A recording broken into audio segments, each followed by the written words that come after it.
Welcome, noble seekers of history, to this journey into the shadows of time. Today, we step into the world of knights, kingdoms, and crusades, where courage and secrecy shaped one of the most mysterious brotherhoods ever to walk the earth, the Knights Templar.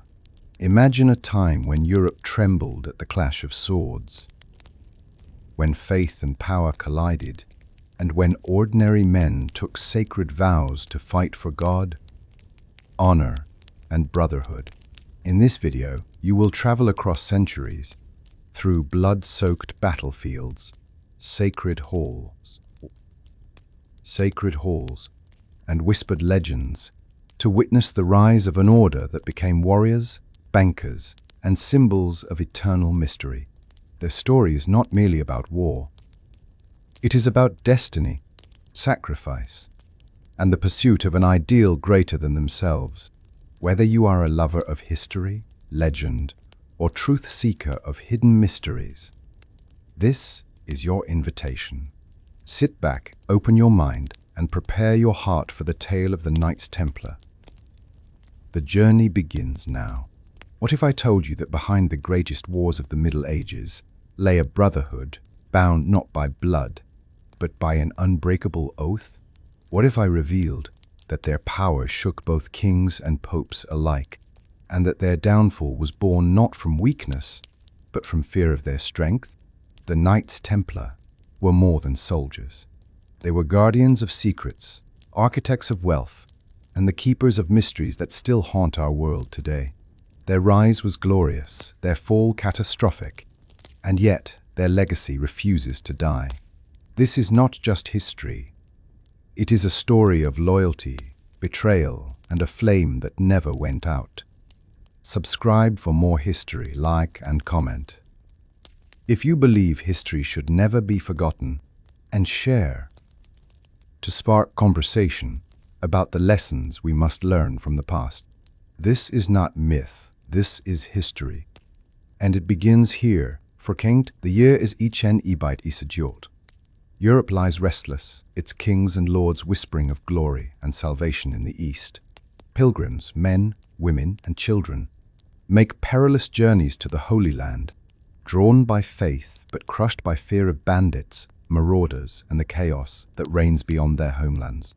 Among them walks a French knight named Hugues de Payens, a man of quiet conviction and steel resolve.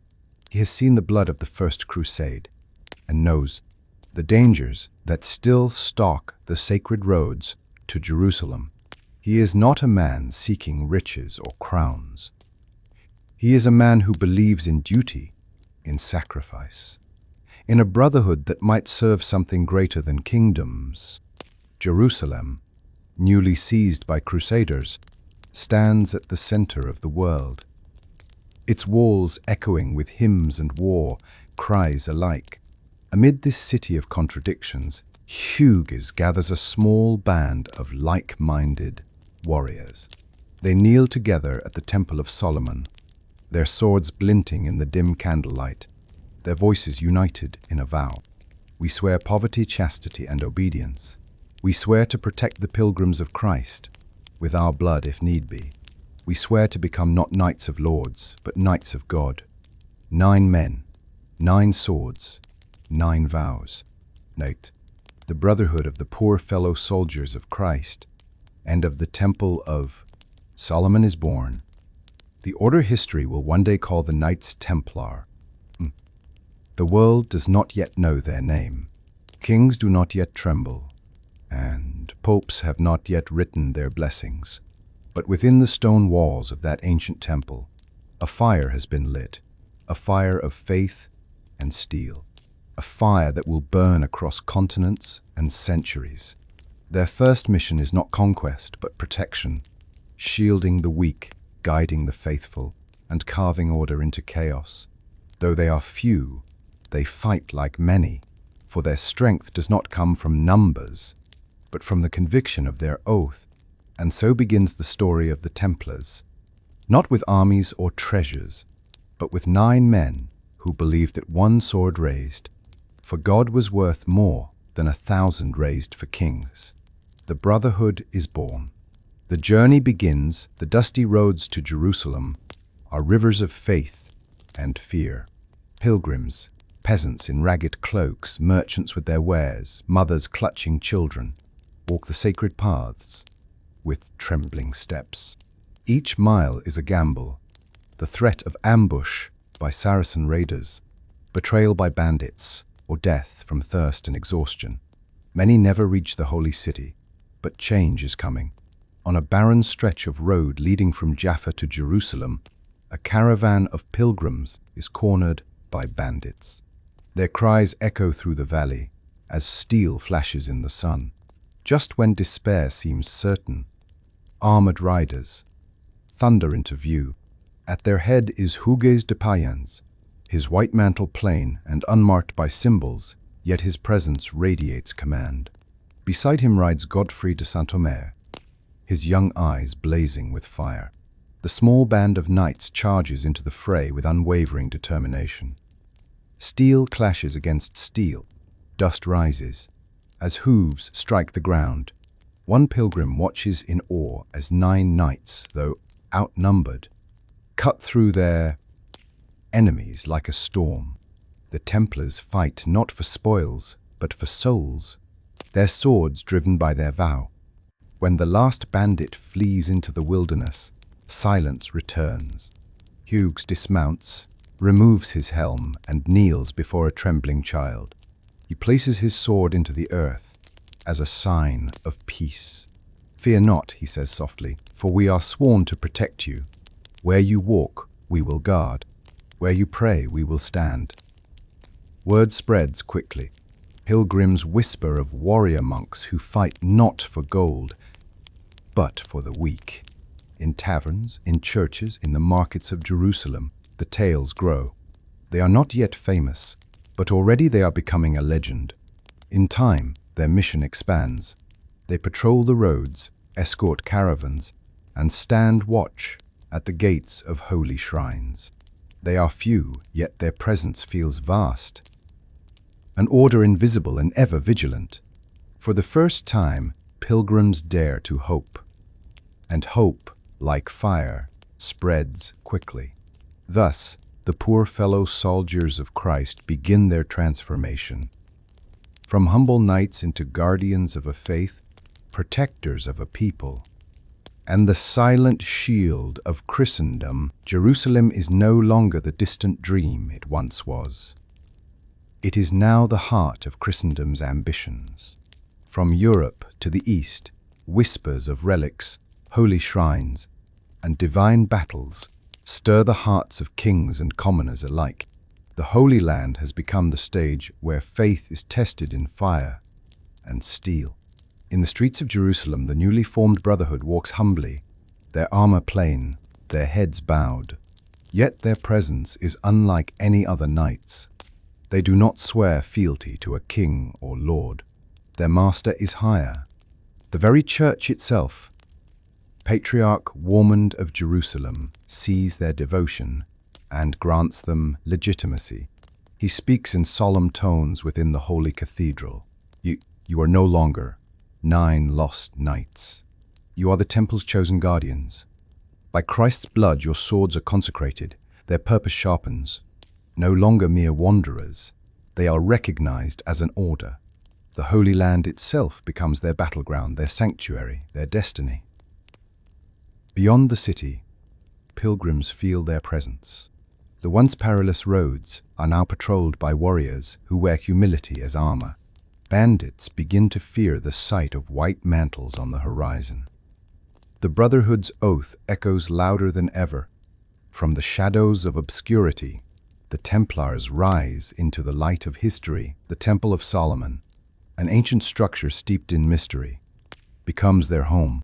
Its stone corridors whisper secrets of forgotten kings and prophets. The Templars kneel upon its cold floors, renewing their vows. Poverty, chastity, obedience. They repeat, each word a chain binding them together. They share meals in silence, their bread coarse, their wine scarce. They sleep not in chambers of silk, but on straw. Their armor is patched, their swords dull from battle, but their spirits burn brighter than gold. By night, they stand guard at the temple gates, watching stars glitter over Jerusalem. By day, they train relentlessly, sharpening both sword and spirit. In those hallowed halls, the Templars forged not just a brotherhood, but an ideal, warriors who belong to no crown, only to Christ. Years pass, the brotherhood grows. Their plain white mantles, once unnoticed, become a symbol of fear to enemies and of safety to pilgrims. When the patriarch orders them to wear the cross upon their chest, it marks a turning point. The red cross, dyed in blood, declares to all, "These are warriors of Christ." In the bustling markets of Jerusalem, merchants whisper their name. Pilgrims gather near them like sheep around shepherds. Kings begin to take notice. On the battlefield, the sight of white mantles charging into enemy lines strikes terror. The Templars, though small in number, fight with the ferocity of lions. Their formation is disciplined, their resolve unshakable. The world begins to recognize their rise. The Church in Rome takes notice. Pope Honorius II blesses the order, declaring them Knights of Christ. With papal recognition, their power multiplies. No longer seen as outcasts or wandering knights, the Templars gain prestige. Donations pour in, land, coin, and supplies from across Europe. The once poor brotherhood begins to grow into a formidable force. Yet, with recognition comes responsibility. They must embody purity, humility, and unyielding loyalty. Their reputation becomes both armor and burden. In Jerusalem, pilgrims bow their heads when Templars pass. Children whisper of warrior monks who fear neither death nor demons. Enemies, too, spread rumors of knights who fight like angels, whose faith turns swords into flames. The Templars become more than men. They become symbols. The true test comes not in ceremony, but in blood. Jerusalem's walls are threatened once more. Raiders launch a sudden assault, testing the city's defenders. The Templars ride out, their lances lowered, their cries echoing across the desert wind. The clash is brutal. Sand turns red beneath hooves and blades. Shields shatter, armor dents, men fall. Godfrey, in the thick of battle, rallies the line with fearless fury. Hugues, calm as stone, directs the charge again and again. Though vastly outnumbered, the Templars hold firm. Unity becomes their strength. Each man fights not for himself, but for the brother beside him, for the oath sworn beneath the temple. When the dust settles, Jerusalem still stands. The Templars are bloodied, but unbroken. Their legend grows stronger. With every drop of blood spilled in the Holy Land, though the First Crusade had ended years before, its echoes still thundered across the Holy Land. The streets of Jerusalem bore the scars of conquest. Walls patched with new stone, graves marked with simple wooden crosses, and pilgrims arriving with tears of gratitude. The Templars, though not yet mighty, inherited the weight of that legacy. To many, they were the continuation of a divine mission, the defenders of what the Crusaders had bled for. Hugues de Payens often walked the ramparts at dusk, gazing at the city bathed in golden light. Beside him, Godfrey de Saint-Omer asked the question that burned in every knight's heart. Oh, was the blood of the crusade enough, or must we give more? Their answer came swiftly. Raiders struck pilgrims outside the city walls, slaughtering families. The Templars responded without hesitation, cutting down enemies and carrying the wounded back into Jerusalem. That night, as pilgrims prayed in the Church of the Holy Sepulchre, they whispered the Templars' name. Their legacy was no longer tied only to the crusade. It was becoming their own. Every order needs a symbol. For the Templars, it came in the form of a seal, 2 knights riding a single horse. It spoke of poverty, humility, and brotherhood. When it was first unveiled, many laughed. Are these the warriors of Christ? Too poor to own their own steeds? But the Templars embraced the mockery, for it was truth. They were not kings, not lords. They were brothers, Hugues declared before his knights. We ride not as one, but as many bound together. Where one falters, another bears him. Where one falls, another rises. The seal spread quickly across letters, banners, and shields. In Europe, it became a mark of trust, a sign that those who bore it lived only for faith and protection. From ridicule, it became reverence. And from reverence, legend, the Templars' fame reached beyond the Holy Land. In France, England, and Spain, nobles donated estates and farms to the order. What began as scraps became a vast network. Castles rose across Europe and Outremer, fortresses carved of stone and faith. Each stronghold became both sanctuary and armory, a place where knights trained and pilgrims found safety.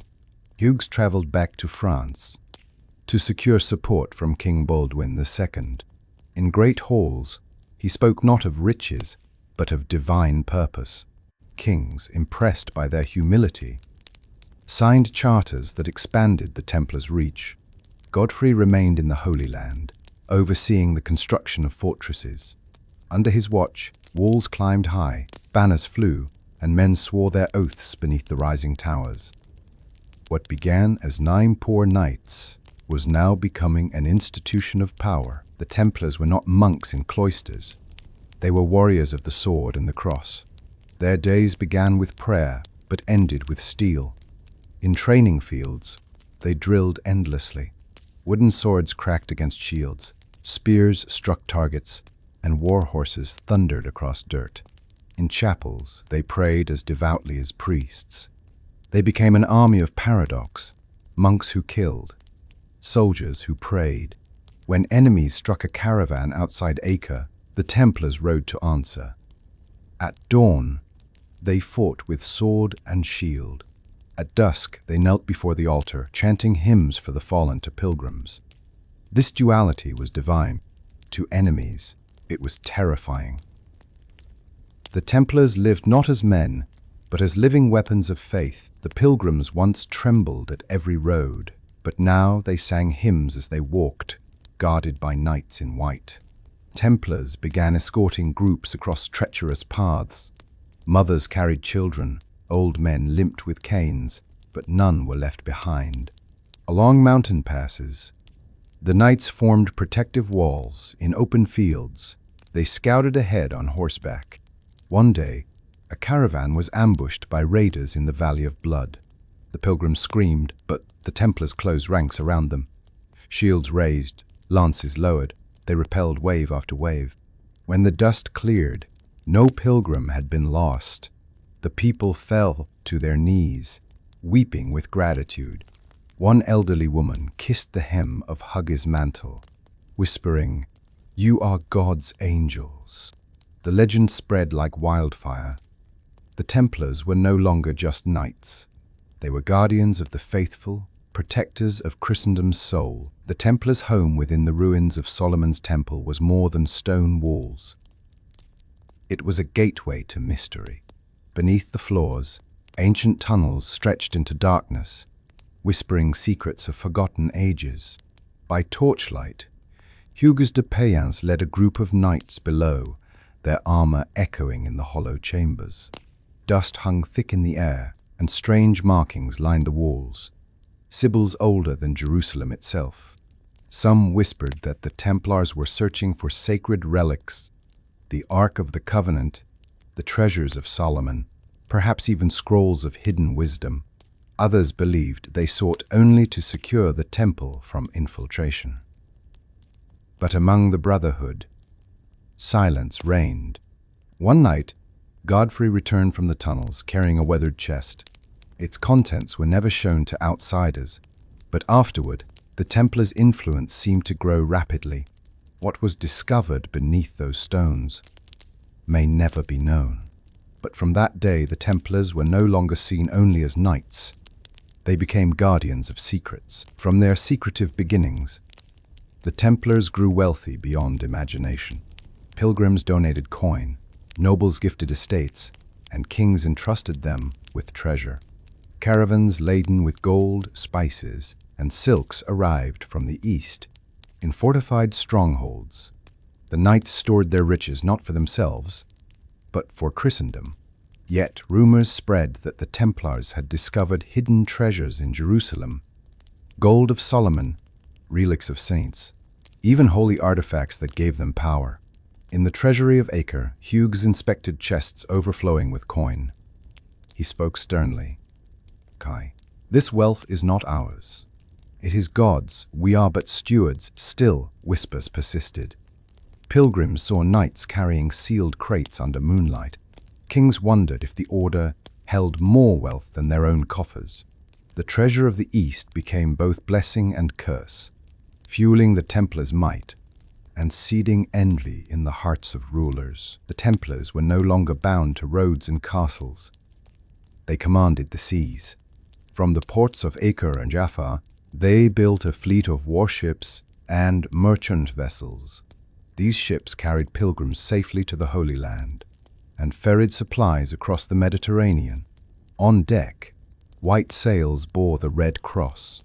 Raiders who once terrorized the waters fled at the sight of them. The sea, once a graveyard of pilgrims, became a highway of faith. Godfrey commanded one of the first voyages, guiding a ship through storm and battle. Lightning cracked across the sky as enemy corsairs closed in.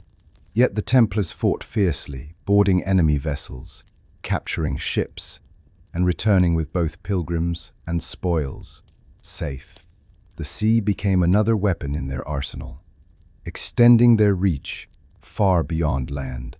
With a fleet at their command, the Templars became not only knights and bankers, but lords of the waves. As their power grew, the Templars stood between kings and the church. In France, England, and Spain, monarchs eyed their wealth with envy.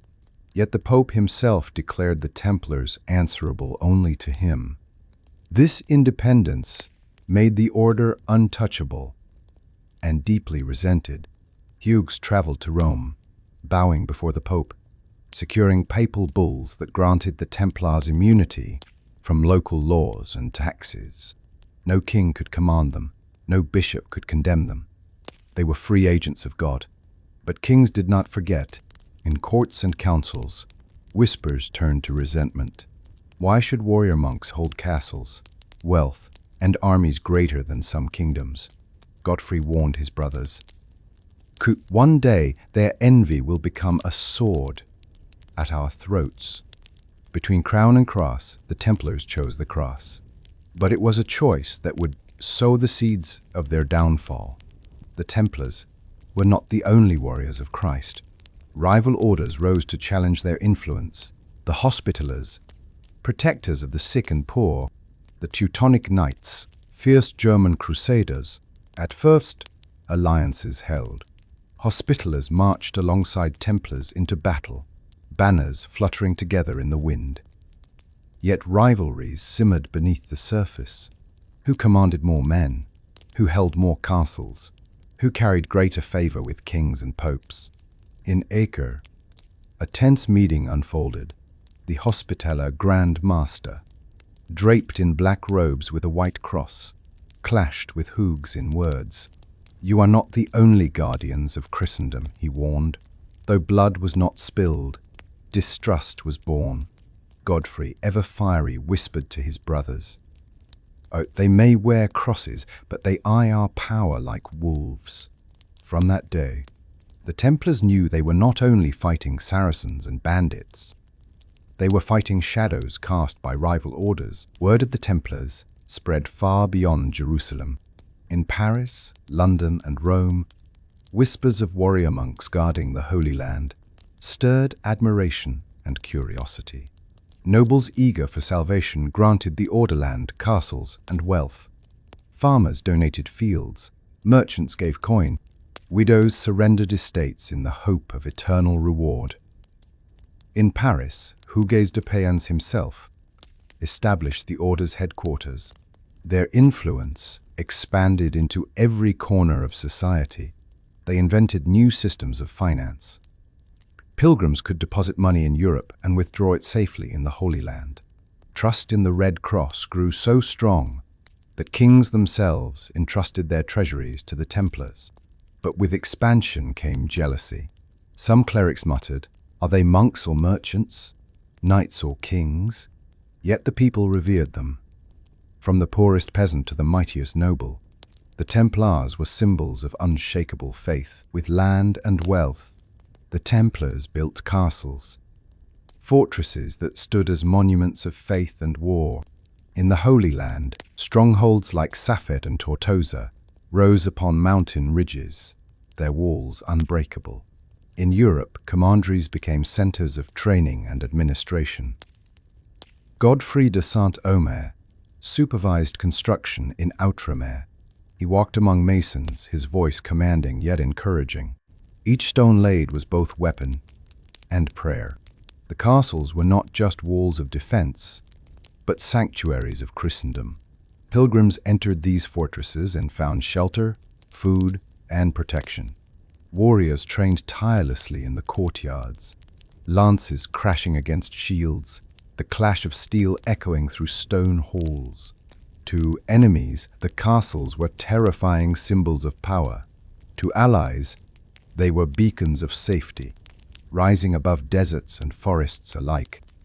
Templar strongholds became pillars of both stone and faith. By the mid-14th century, the Templars had become more than warriors. They were bankers of Christendom. A pilgrim in London could deposit gold with the order and travel unburdened across dangerous lands. Upon arrival in Jerusalem, a Templar clerk would honor his deposit, presenting him with coin and records. For the first time in history, international banking was born. Kings, too, turned to the Templars.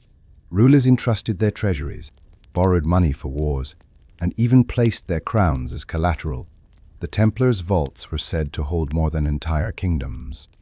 Yet this wealth, though practical, stirred unease.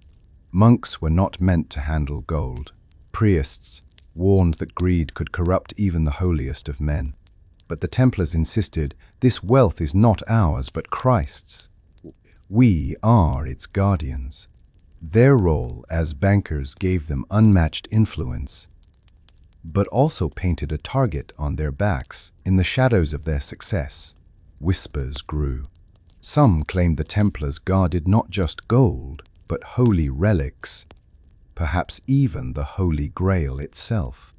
Pilgrims spoke of knights carrying sealed chests from the temple at night. Others swore they had seen strange rituals by torchlight. Legions tied the order to sacred mysteries, relics of Christ, or even forbidden knowledge hidden beneath Solomon's temple. Hugues dismissed these rumors publicly. Yet among the brotherhood, silence was their shield. They did not confirm, nor did they deny. Godfrey, more fiery, warned his brothers, "The more they believe we hold relics, the greater their envy will burn." Still the whispers spread. Across Europe, bards sang of grail keepers, holy guardians who possessed the very chalice of Christ.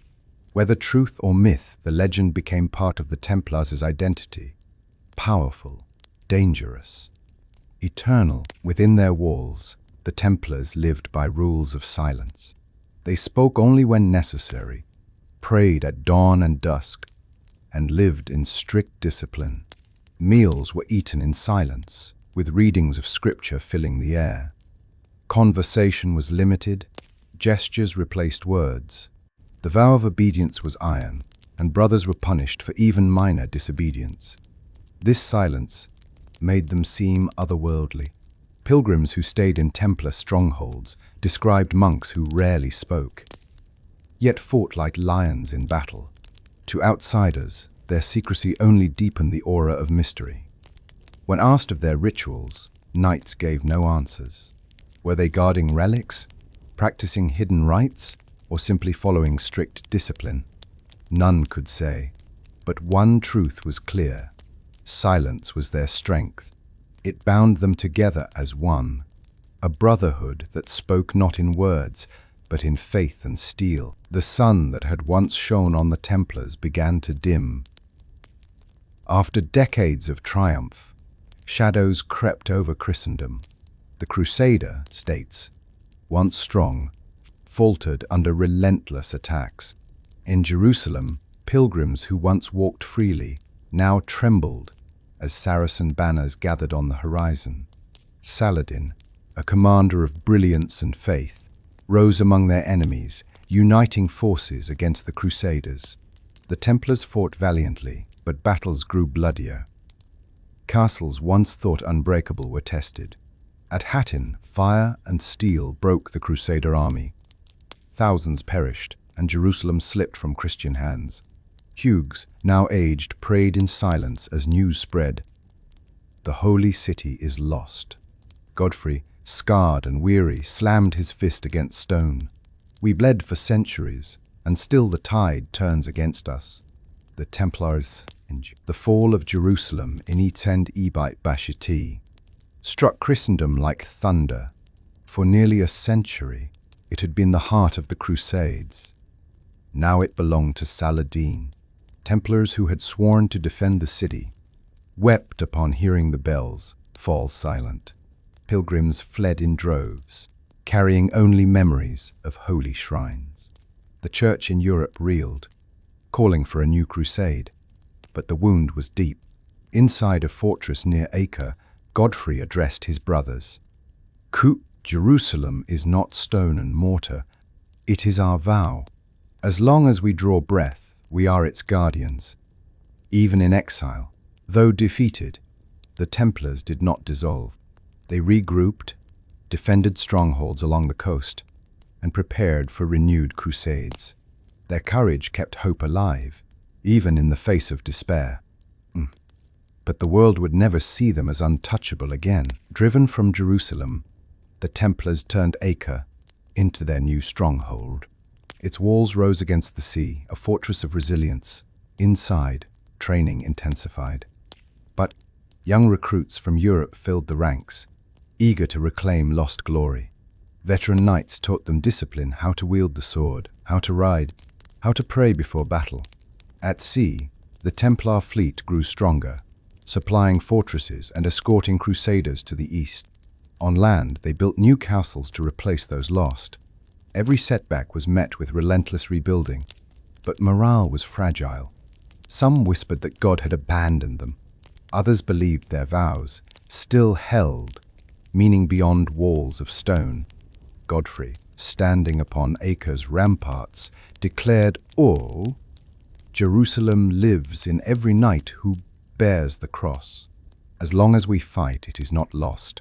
Thus the Templars, though battered, refused to fade. As the Templars rebuilt in the East, politics in Europe grew treacherous. Kings eyed the order with suspicion. Their wealth, lands, and armies rivaled monarchs themselves. In Paris, the Templars' commandery bustled with activity. Pilgrims deposited gold, nobles sought loans, and clerks wrote tirelessly. The order's coffers swelled, and with them, envy grew. Whispers filled royal courts. They grow too powerful. They answer to no king. They are untouchable. Godfrey sensed the danger. Our swords defend Christendom, yet kings see only our coffers. Meanwhile, papal decrees continued to shield the order. The Templars were answerable only to the Pope. This divine protection gave them strength but widened the rift with monarchs who longed to control them. The politics of power was a battlefield without swords, and one the Templars could not win forever. By the 10th century, suspicion turned into hostility. Kings who once borrowed from the Templars now envied and resented them. In France, King Philip IV watched their Parisian stronghold with narrowed eyes. He owed them vast sums of money and feared their influence over nobles and merchants. In England and Spain, monarchs grumbled at their independence. Templars still rode into battle, defended castles, and guarded pilgrims, but their greatest enemies were no longer Saracens. They were kings themselves. During a feast in Paris, nobles whispered treacheries. One asked, "If the Templars can defy kings, What keeps them from seizing crowns? Godfrey, now grey and scarred, warned his brothers, The sword of kings is sharper than the scimitar. Beware their envy. It will be our undoing." The stage was set. Suspicion had become fear, and fear would become persecution. The Templars' coffers overflowed. Their treasuries in Paris, Acre, and London brimmed with gold, silver, and relics entrusted by kings, nobles, and pilgrims. What began as humble stewardship of arms had become the backbone of Europe's finances. Yet with gold came a curse. To the faithful, their wealth was proof of God's blessing. To the envious, it was temptation incarnate. Whispers darkened the order's reputation. They hoard treasures hidden from kings. They lend to rulers, then claim interest. They live as princes, not monks. In Paris, merchants muttered that the Templars controlled the markets. In London, nobles claimed their debts were chains forged by knights. Even priests grumbled that poverty no longer defined the order. Godfrey, now battle-scarred and weary, warned, Gold will not save us. It will bury us." But Hugues' successors believed wealth was necessary to defend Christendom. Fortresses, fleets, and armies required coin. The Red Cross became not only a symbol of faith, but also of financial might. The curse of gold was not the treasure itself, but the envy it ignited in every king and court. The Pope held the Templars under his direct authority. They answered to no king, no bishop, no earthly power, save the Holy Father. This independence was both shield and burden. Pope Clement V, newly seated in Avignon, inherited a dilemma. On one hand, the Templars were the Church's most loyal warriors, defenders of Christendom. On the other, kings, especially Philip IV of France, demanded their wealth and dissolution. In secret councils, Clement wavered. He received letters praising the Templars' courage in battle, but also accusations of arrogance, secrecy, and blasphemy. Could monks who handled so much gold still embody the vow of poverty? Could warriors who fought with ruthless ferocity still embody Christ's humility? Clement hesitated, caught between duty to protect the order and fear of defying kings. His silence became a weapon for Philip, who plotted their destruction. The Pope's dilemma was clear: defend the Templars and risk the wrath of kings, or abandon them and stain the honor of the Church. King Philip IV of France, deep in debt to the Templars, resolved to destroy them. To him, they were not holy guardians, but arrogant rivals who defied his crown. In his court, he whispered of secret heresies.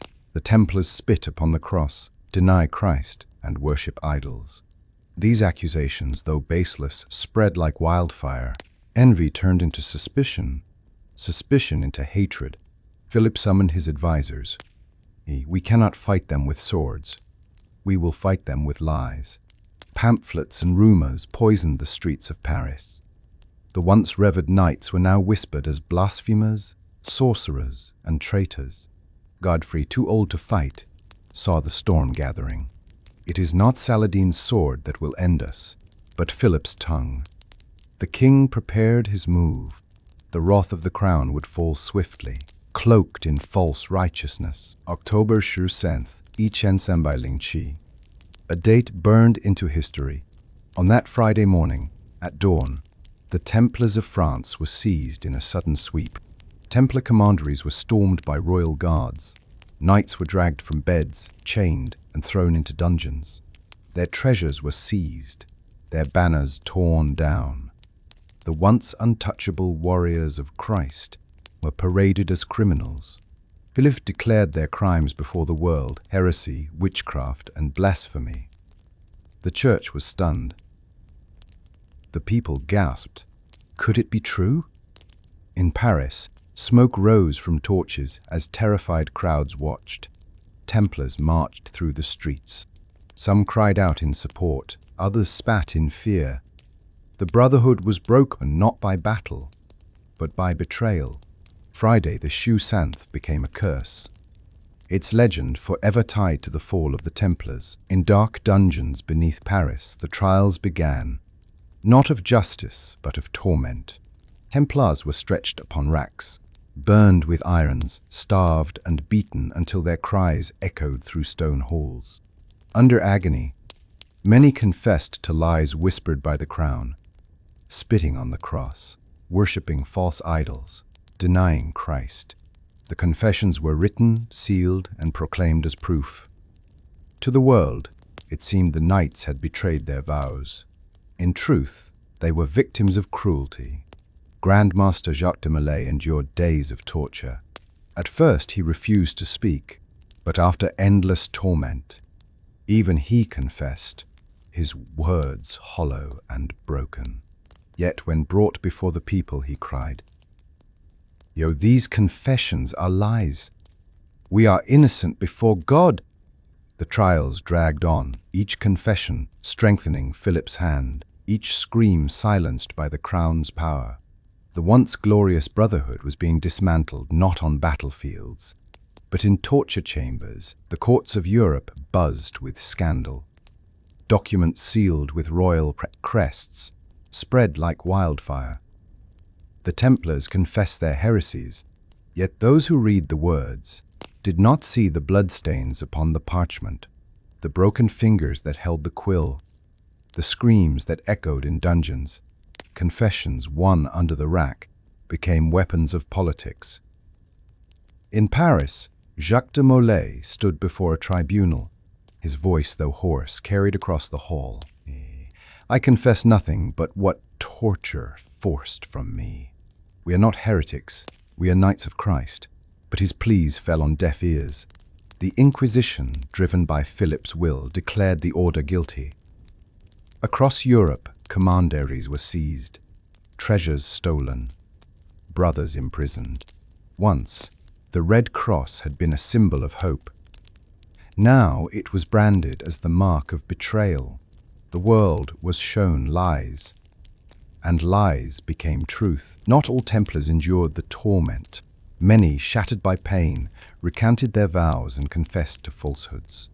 Some abandoned the brotherhood, choosing survival over loyalty. Others broke under pressure, their spirits destroyed by endless cruelty.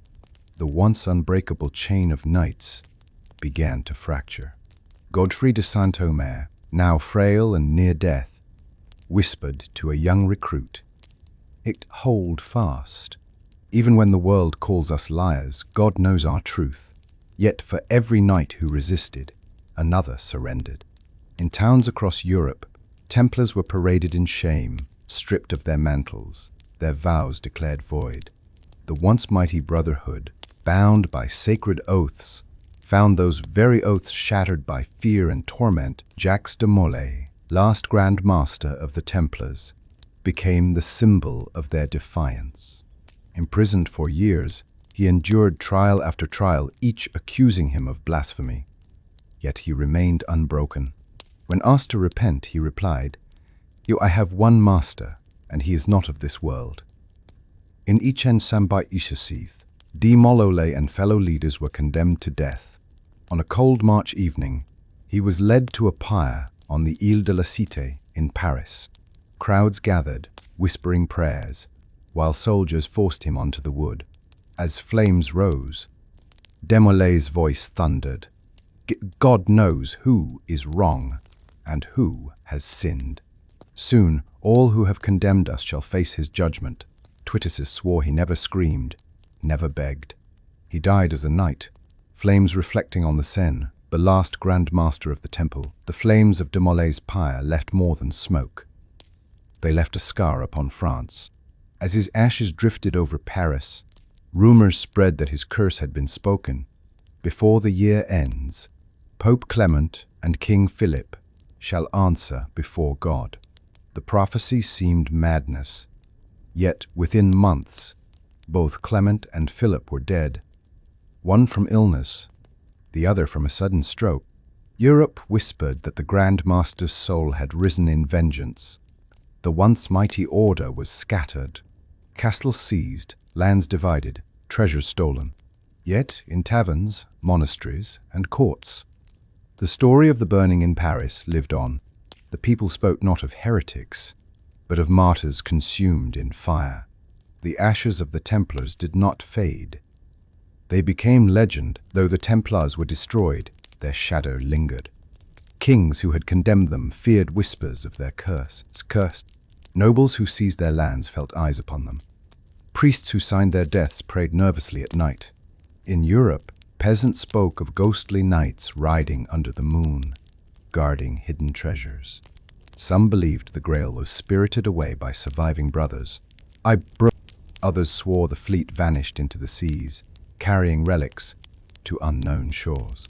The church tried to erase their memory, but the Red Cross remained etched in stone and song. Where their castles stood, legends grew. Where their bones lay, pilgrims prayed. The Templars had fallen, yet their legacy was not destruction. It was fear, mystery, and awe. For even kings who destroyed them could not silence their name. The world would forever remember the Order of the Temple, not as heretics, but as martyrs whose secrets remained buried in shadow, though the flames of Paris consumed their Grand Master. Not all Templars perished. Across Europe, some slipped into exile, others found refuge in sympathetic lands. In Scotland, whispers told of knights arriving under cover of night, their white mantles hidden beneath cloaks. In Portugal, they reformed under new names, continuing their mission in silence. Some joined other orders, their vows intact, but their identity concealed. Legions claimed the Templar fleet vanished from La Rochelle on the very night of the arrests, sails carrying gold, relics, and secrets into the unknown seas. Did they reach distant shores? Did they bury treasures deep beneath the earth? No one could say. What was certain was this: the Brotherhood did not die entirely. They lived on in shadows, scattered yet bound by vows. Their enemies had shattered their walls, but not their spirit.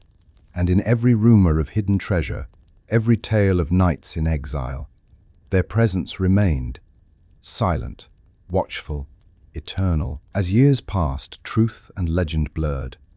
The Templars became more than men. They became myths. Bards sang that they carried the Holy Grail, hidden from kings and popes.